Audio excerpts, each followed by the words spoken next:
Okay, so now you can mute your mic. Fine, thank you. Fine. So as I told you, since it is our first session, we are going to learn some basics today. So we already saw the Dynamics application on the very first day, right? So this is how the application looks like.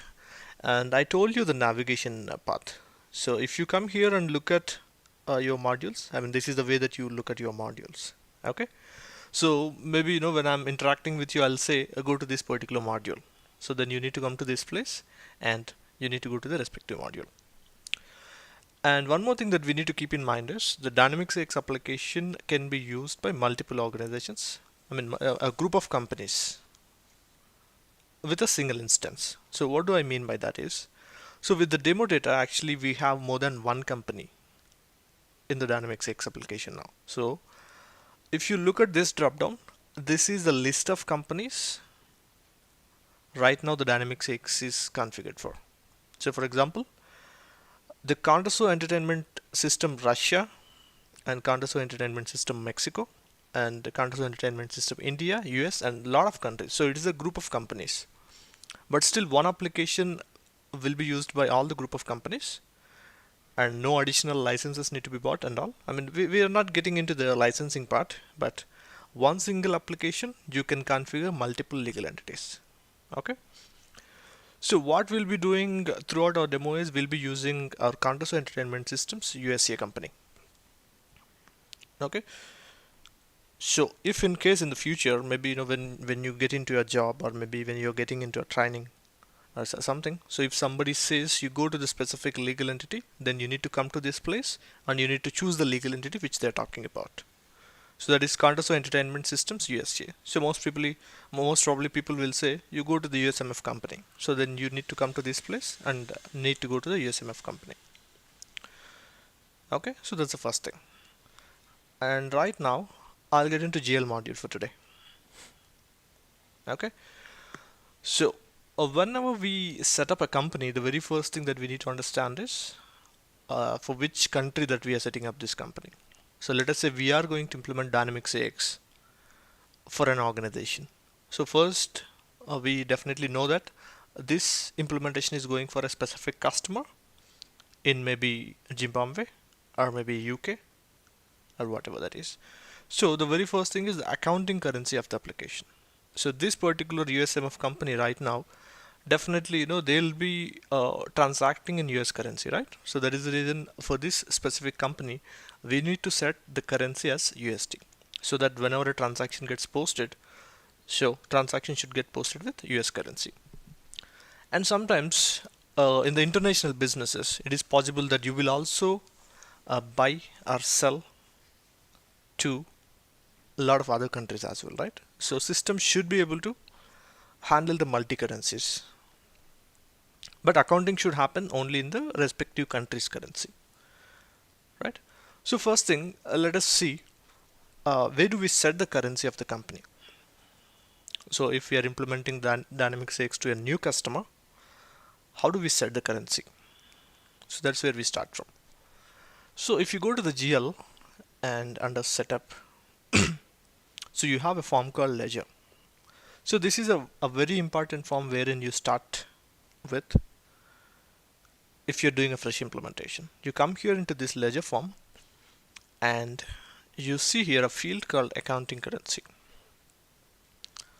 So if you set this accounting currency, then system follows this currency for all its transactions. Okay, so that's about accounting currency. And also you can set up the reporting currency. So what is the reason for this reporting currency?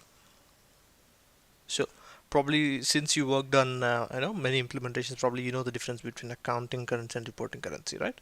So it's something like so maybe the organization which we are implementing is in US, but the head organization, that is a parent organization, is in UK.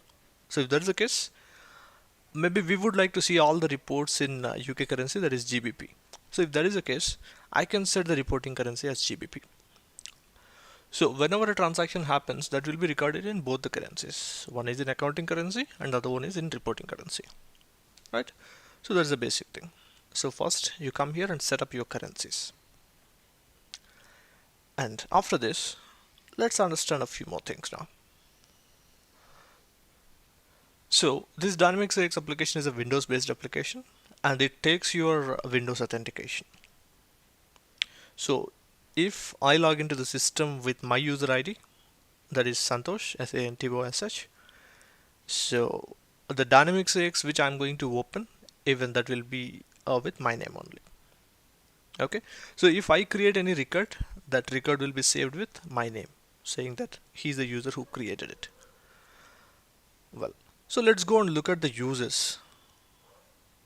How do we access the users? So in the system administration module, you have a list of users. If you click this form users, so this is my list of users who are my Dynamics AX users. Okay, maybe tomorrow a new guy joins the organization and definitely he'll get the Active Directory account, right? The AD account. So we can pull his user information from the Active Directory.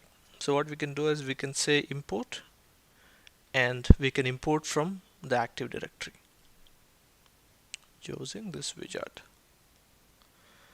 So search for AD users, I can say this, search for AD users, and I can enter a specific domain and then the name.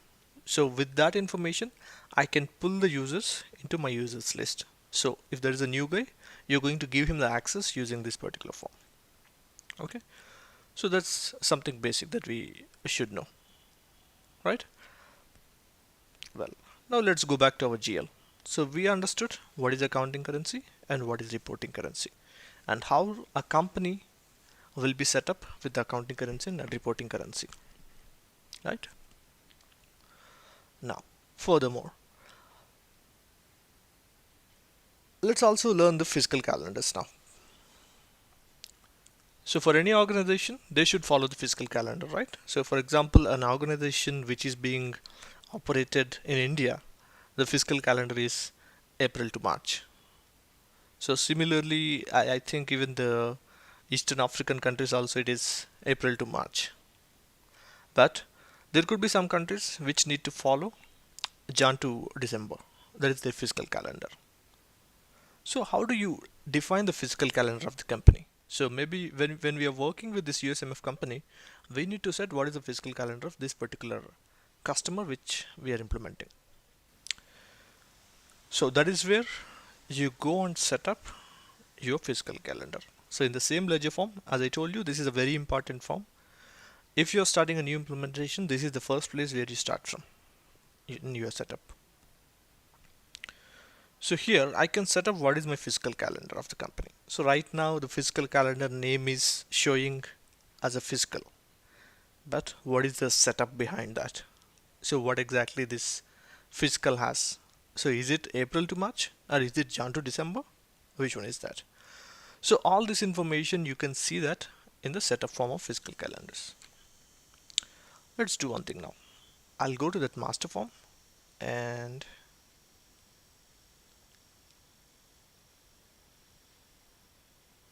just a moment.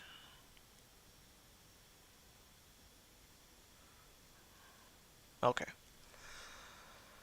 So whenever we talk about setup, then all the setup related forms will be available under your setup section. Okay, wherein we wanted to now know about fiscal calendars, right? So I'll come here and open my fiscal calendars. So soon as I open the fiscal calendars, I'm seeing some calendars here. So I'm seeing these calendars because these calendars are coming with the demo data. So the demo data is shipped by Microsoft for our training and practice purposes, right? Now what we're going to do is, first of all, we understand the available data, that is available calendars we are going to understand, and then we go and see how do we create a new calendar. Okay, so right now if you see, our company is using the calendar fiscal, the name is fiscal. So if I go and look at it, it has multiple calendar years like 2010, 11, 12, like this. So if I select one of the calendars, I can see what is the period starting and ending. So can you see here? It starts from Jan to December.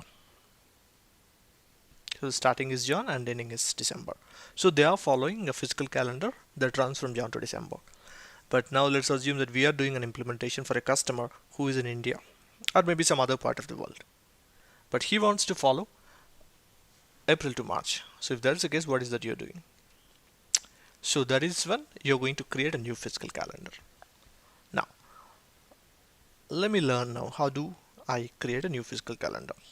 So I come here and I say new physical calendar. Give a name. Sometimes, giving a meaningful name will make it very much easy for the people who come next so that they can understand that easily. So since it is April to March kind of calendar, I'll put that as April to March. So that somebody who comes and looks at it, they can easily understand that this is a calendar and the calendar year is April to March. I can say like this. And now, what is the start and end of the fiscal year? I can go and tell the system that it starts from 1st April to 31st March 2016. And what is the fiscal year name? So I want it to look like 2015 and 2016 calendar. And length of the period. So most probably we'll take the length of the period as 1 month only. So if you say the length of the period is 1 and unit is months, then that means system is going to create 12 periods for you. Okay. And maybe if you really wanted, you can also create like uh, like 15 days is one period. So in that case, what will happen is system will create 24 periods for you, which will be used again for the administrative purposes, which we can talk about it later. Okay, but so far in my experience, I've seen the organizations going ahead with only 1 month period. Okay, so let's go ahead with this for now. I'll say create. So can you see here a new calendar has been created, and this is for us April to March, and this is my calendar year. And you can see here these are the periods that the system has created. Okay, and what if tomorrow we are done with 2016 and you wanted to create a new year? So that time what you're going to do is come to the calendar, and you wanted to create a new fiscal year this time, not the fiscal calendar, right? So select that and say fiscal year. So when you say new fiscal year, it's going to create a year into this particular calendar. So I go ahead and say new fiscal year. So can you see here, system can automatically take what is the start of the fiscal year for the next year. So because our fiscal calendar is ended by 31st March 2015. So the next day is going to be my start of fiscal year. System knows that. So I can just see that information. I say create. So that way I can go ahead and create multiple calendars and multiple calendar years. And now what are you going to do? So first you created the master data, that is your calendar, and then you're doing the setup. You go to the ledger and you tell the system which calendar that your company should use. So I go and tell the system that's April to March is my calendar and save it. So that is how you create the physical calendars and you link the physical calendar for your company. Okay. Now let me tell you one thing here.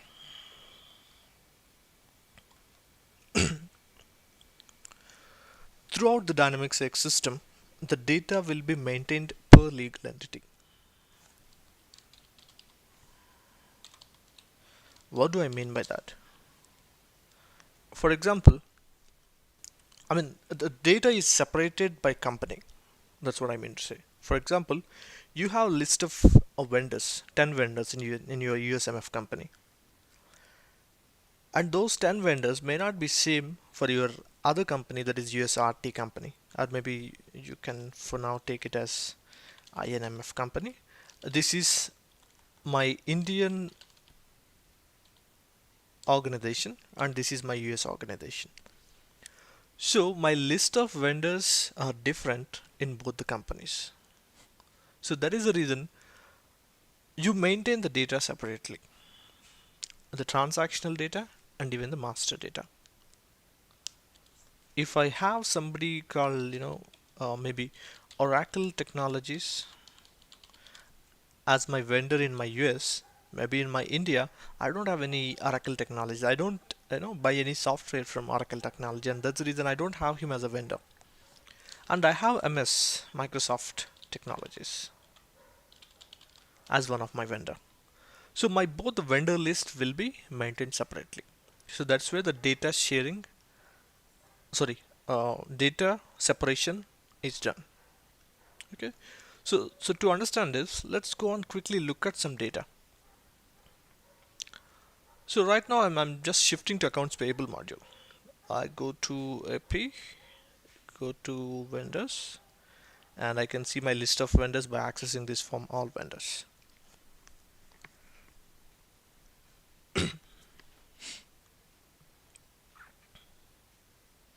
So this is my list of vendors. So let's just note down one of these vendors. I have somebody called City Power and Light. Just take a note of him. City Power and Light. This is my USMF company. Now I'm going to my INMF company. Go to INMF, and here I go to vendors and I open my vendors. Can you see that vendor which you saw in USMF company? That is City Light and Power. You can't see that because my data is separate. Okay, but so there is a business reason for this, right? You don't want all your vendors of US company to be seen by a user who is working in India. So let us say you're working in US company and I'm working in Indian company. So there is no need that I see the data of Indian company. So I see the data of USMF company. But how's that possible? Anyways, right now I'm able to see the data of both the companies, right? But this is not the case in the real time. So you will be given the access to only USMF company because you are a worker working in USMF company, that is US organization, and I'm a guy who is working in India, and I'll be given access only to INMF company. So if I go and look at this drop down at that point in time, I'll just see only INMF company because I'm given rights to access only INMF company. Okay. But of course, there could be some users, like there is a CEO and he wanted to see the whole system, right? Because it's not that he'll access only a specific data in a specific company. Maybe he's a CEO of the whole organization. Then he'll be given access to go and play with the data in all the companies. Then he clicks the drop down and he'll be able to see everything, all the companies, India, US, Japan, everything. Well, fine. So we just talked about the data separation, and at the same time we should also talk about data sharing. So actually both are possible. I mean, both are available in the system. The data is separated. All the business data is separated because there is a business reason why the data should not be shared. This vendor list should not be shared because there is a reason. But there can be some data which can be shared. So what is that some data? Let's take an example now. I talked about INMF company, right? So in India, we have the fiscal calendar which is April to March. And maybe let's assume we are going to implement Dynamics AX for an organization which is in India, and also they do operate in maybe Kenya. So even Kenya also the calendar is April to March. Then what is that you're going to do? So that's the same calendar. So you go to INMF company and create a calendar called April to March, and you go to Kenya company, kind of KNMF, that's the just short form that I'm giving it, and create another calendar with April to March. Why do you need to do that again? Because anyways that's going to be the same calendar which both the companies should use. And in this kind of scenarios, the data sharing is made available. So for example, I shown you two vendors list, right? That is Indian vendors and US vendors. Both are not same. But similarly, let's do one thing now. I'll show you physical calendars now. So if I go to GL and go to setup and physical calendars, can you see here? The one that I created is available. That is April to March. But if you remember, we created this calendar from USMF company.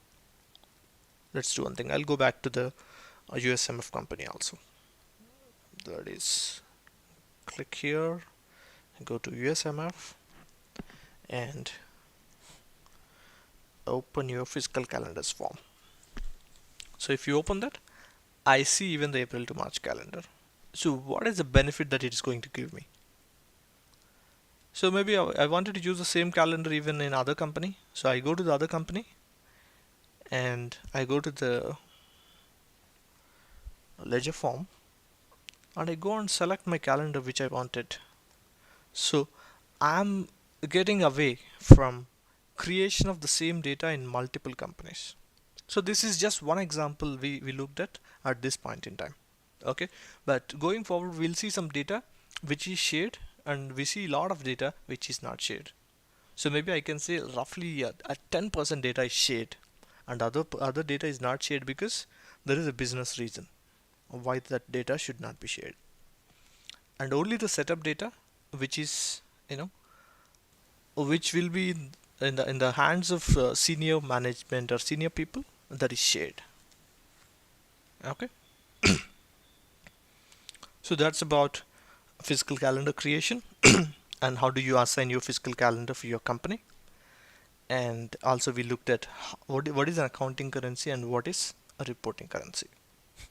So these are the few things we looked at. So before we proceed further, do you have any questions for me, Emmanuel? I mean, are you easy to, I mean, is it okay to follow or do you want me to decrease the speed?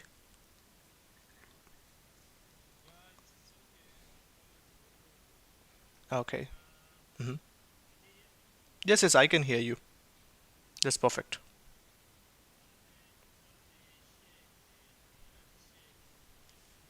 Hmm.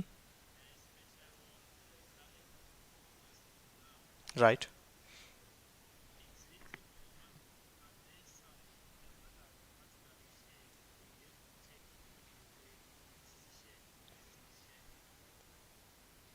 Sorry, come again with your question. Hmm. Hmm. Right.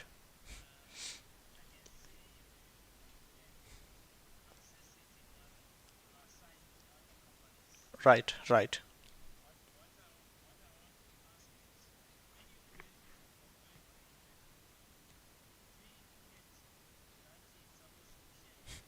No, no. Actually, there are, as I was telling you, there are some forms where they are automatically shared. So, for example, that vendor data that you have seen.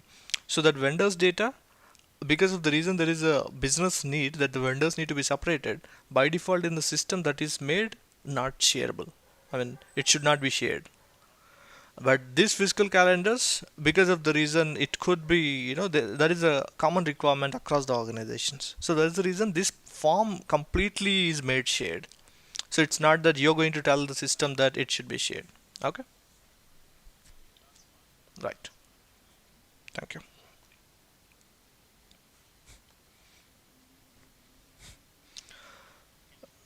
Yeah, thank you. I'm going ahead.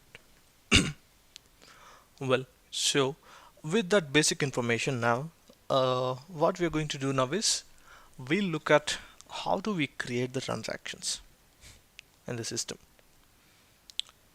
Okay, so I'll go back to my USMF company. So whenever I wanted to shift to the company, I'll come here and I'll select the company. And sometimes I'll refer this as the company's drop down. Okay, so when I say click the company's drop down, so this is the place where you need to come and click the company's drop down and then go ahead. Well, fine. So we have been accessing the forms under this setup. Okay, now let us say we are going into these journals. So if there is any transaction that you wanted to record, so whenever you say you want to record a transaction, then you'll start with your journals. Okay. So my intention is now, let us say I'm a guy who is working in the finance department and I spent something. I spent some bucks on some travel expense. So if that's the case, how do I record the transaction in the system? So there's a simple thing that I wanted to show you now to get familiarized with the system. Well, I go to GL and I open GL journal. General journal is usually used for general expenses of the organization. So I go here, create new, and select a journal name. What is the importance of this journal name? We'll come to that later. Okay. So I'll click lines. So you click this lines button and go here and select your ledger account. You can see here there is an account field wherein you go and select what is the account. I say travel expense. So I just type some short form of the account. System can show me the account number there. Oh, wait a moment, please.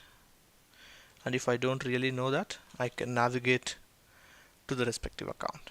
Okay, or else if I know the number, I can directly put in the number also. It can search automatically. Okay, so I'm doing a travel expense. So that's the reason I'm selecting a travel expense account here. Just a moment.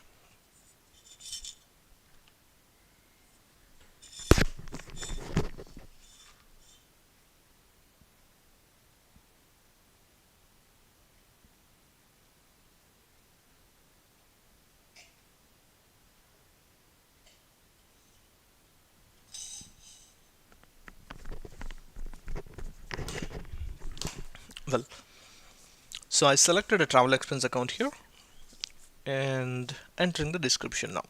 So what's the description? Maybe travel tickets to, where do we go? Maybe US.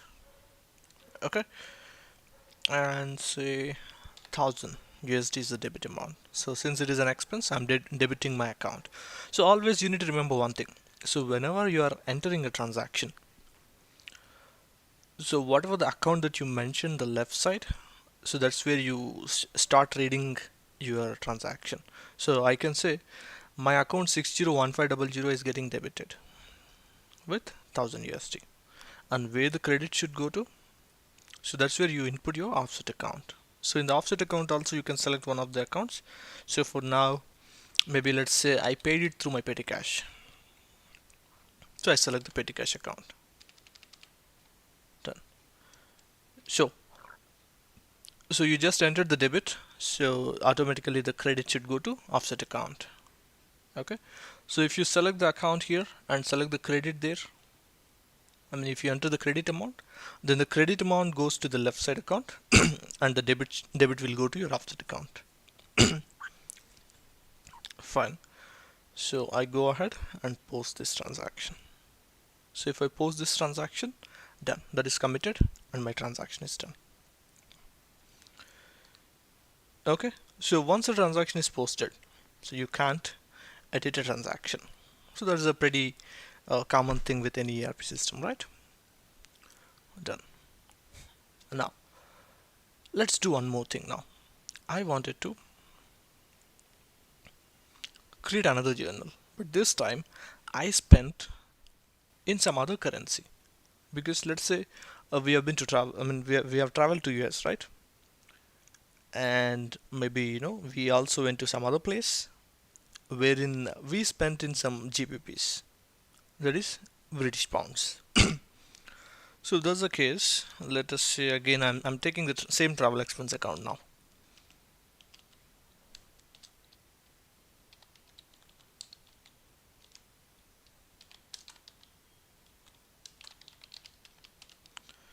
And debit is again, let us say 1000, and the offset account is again, let's say our petty cash account. Well, so how do I tell the system that this is a GBP currency transaction? So you have a field here. If you notice here, you have a field wherein you can go and select a different currency here. Okay. So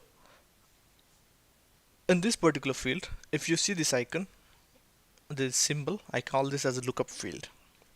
And maybe if I ask you to click this lookup, I mean if I wanted to click this lookup, then I'll tell you, please go to the currency field and click the lookup.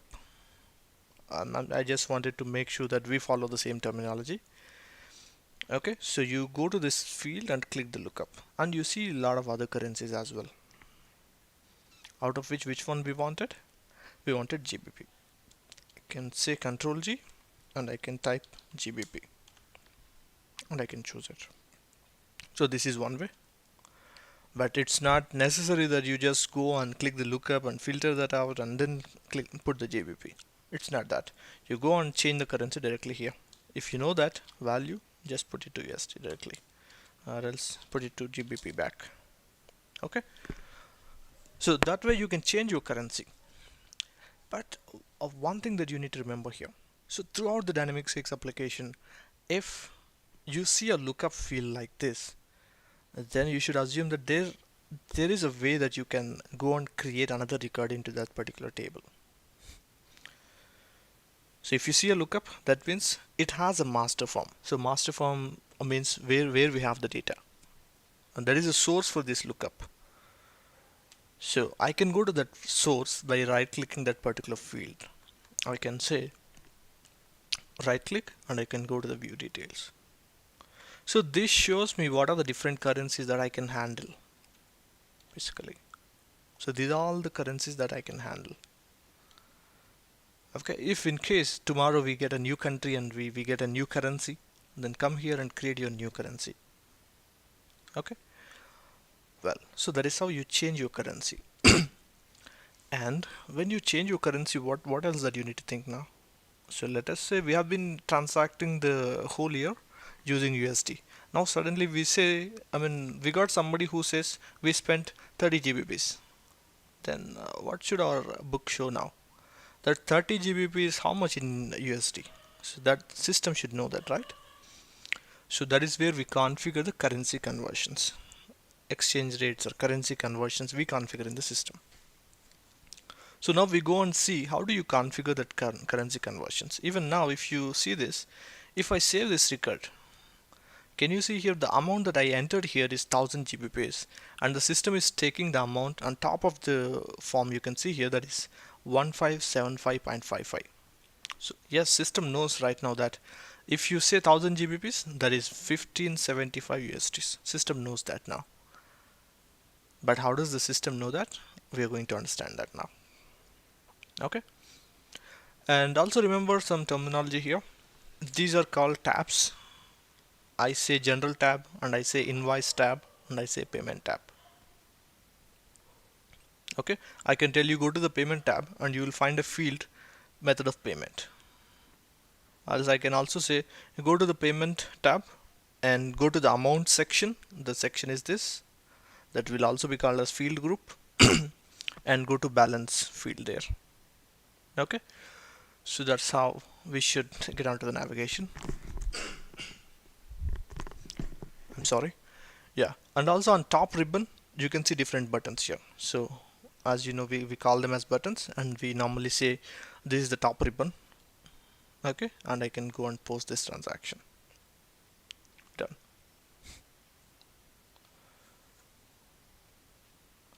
So we understood that we can change the currency. So we can post multi-currency transactions in the system. That's what we understood, right? And now what we are going to understand, we are going to look at how do you put these currency conversions in the system. That's where we are coming from now.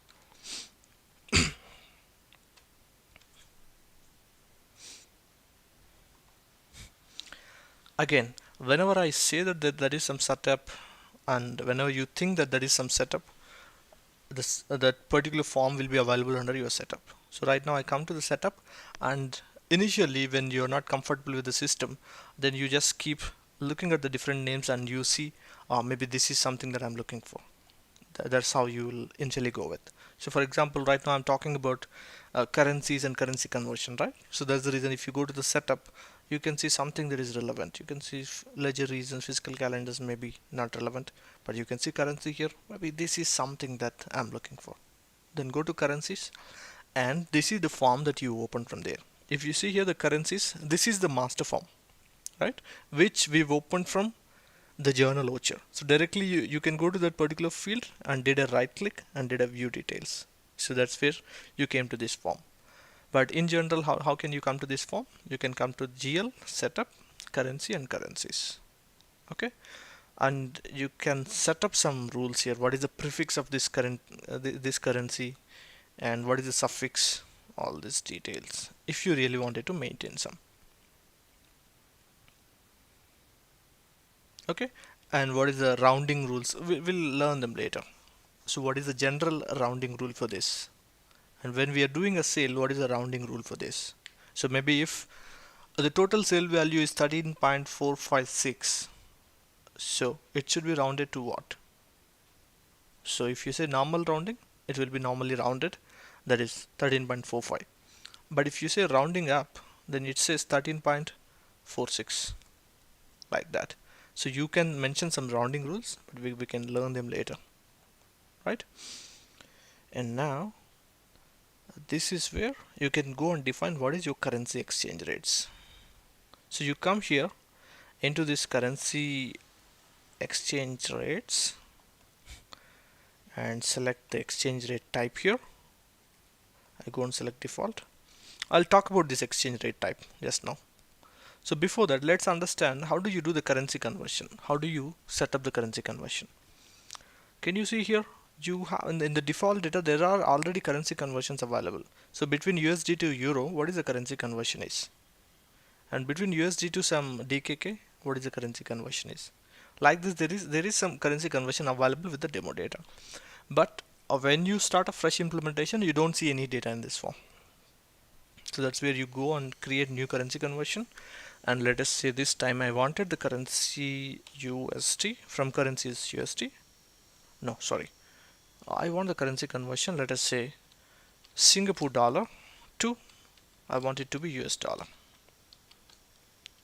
What is one Singapore dollar in USD? So that's what I wanted to define. So can you see here something, quotation unit? So this tells you what is the unit that we are talking in. For example, in some countries you see people talking about 1 USD is how much, and some countries you see 100 USD is how much. So that's where you maintain the quotation unit here. So I say quotation unit is 1. Okay, because we wanted to talk in terms of 1 USD is how much or 1 SGD is how much. And I say add, and from when this exchange rate is applicable. So as we know, the currency conversions will be frequently changing. The exchange rates will be frequently changing, right? But some organizations will update them on daily basis, saying that okay, so today this is the rate and tomorrow this is the rate. So maybe let's do one thing. So we are updating what is the currency rate for today. I put the start date as today. So whenever I wanted to say today, then I can just type T and go off, then system gets the current date. Or else I can use this date picker and select the date. And what is the exchange rate?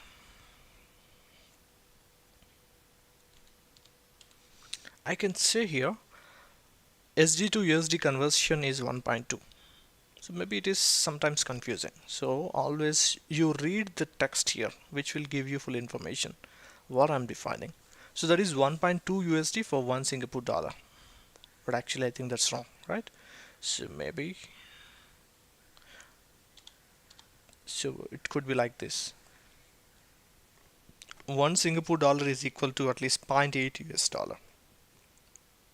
So that's where I can define the currency exchange rates. And you can see this quotation unit. If I change it to 10, what happens is the whole things that I'm talking about, that will be changed in tens. So that is 10 SGDs, how many USDs, like this. Okay, so that is how you do the currency conversion. Okay, but there is a little more setup that you have to link your currency conversions to your company.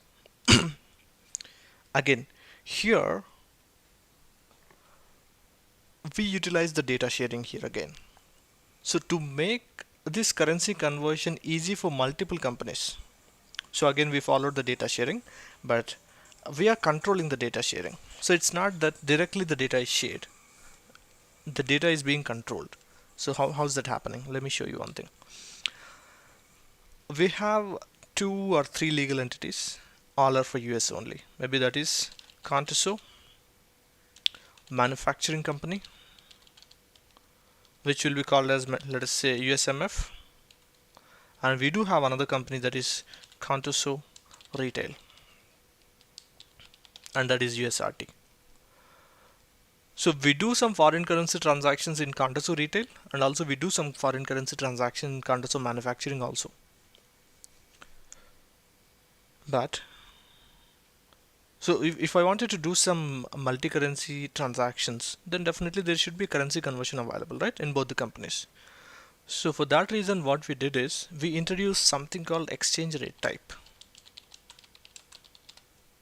So whatever the currency conversion that you're defining, we are just giving it a name. Like when you're doing USD to INR, or maybe USD to Canadian dollar, or USD to GBP, whatever that you're doing. So all these conversions you're doing under a node of exchange rate type. So I give in all these conversions together, I give it a name. All to this particular table, I'm giving it a name called exchange rate type USMF hyphen USRT. So this is the name that I'm giving. So I give it a name and I define the currency conversions under this particular table. Then later what I'm going to do is I'm going to link this table name to my legal entity 1, that is USMF, and I'm also linking this name to my USRT company also. So this way what I'm doing is I'm defining the currency conversion only once, and again I'm pointing my both the companies to this particular currency conversions using this exchange rate type. What is this? Let me just show you again. So we define the currency exchange rates, but we select an exchange rate type called default. Okay, let me do one thing. I'll just show it in a little different way. So I come to GL and currencies. The first thing that I'll define is exchange rate types.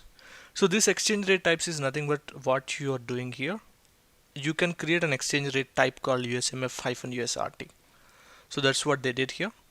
Let's assume that we defined a new exchange rate type called default. Okay, so under which I can go and define what are my currency exchange rates. So here is a place where you defined even your USD to SGD. Yeah, can you see here? Here is the place where you define the currency conversion between SGD to USD also. So that's how you define your exchange rates, and later what you're doing is you come to your general ledger, again your important form, that is ledger form. You come here and tell the system what is the exchange rate type that you wanted to follow. So here I'm linking that this particular company wanted to follow exchange rate type called default. So whenever a transaction happens now, system goes to this particular exchange rate type and it picks the currency conversion from here.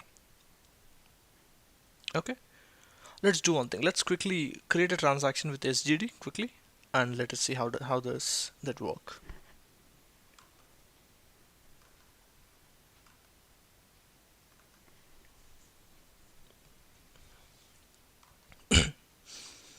I go here and select something, some account for now.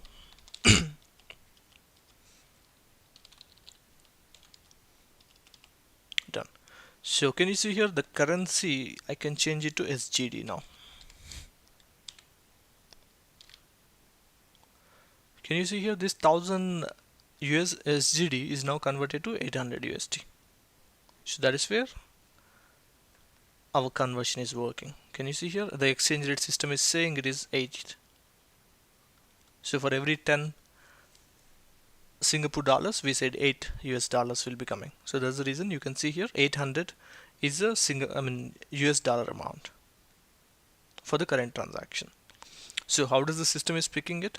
So whenever you do a non-company currency transaction, that is non-US transaction, then system goes to a ledger form and it checks what is the exchange rate type, and the exchange rate type is this. It go to the master and go to exchange rates, and it checks whether there is any conversion between SG to USD, and it has one, so it picks the currency conversion from here. Okay, so that's how the currency conversion should be created in the system, and that is how the journals will pick the currency conversion.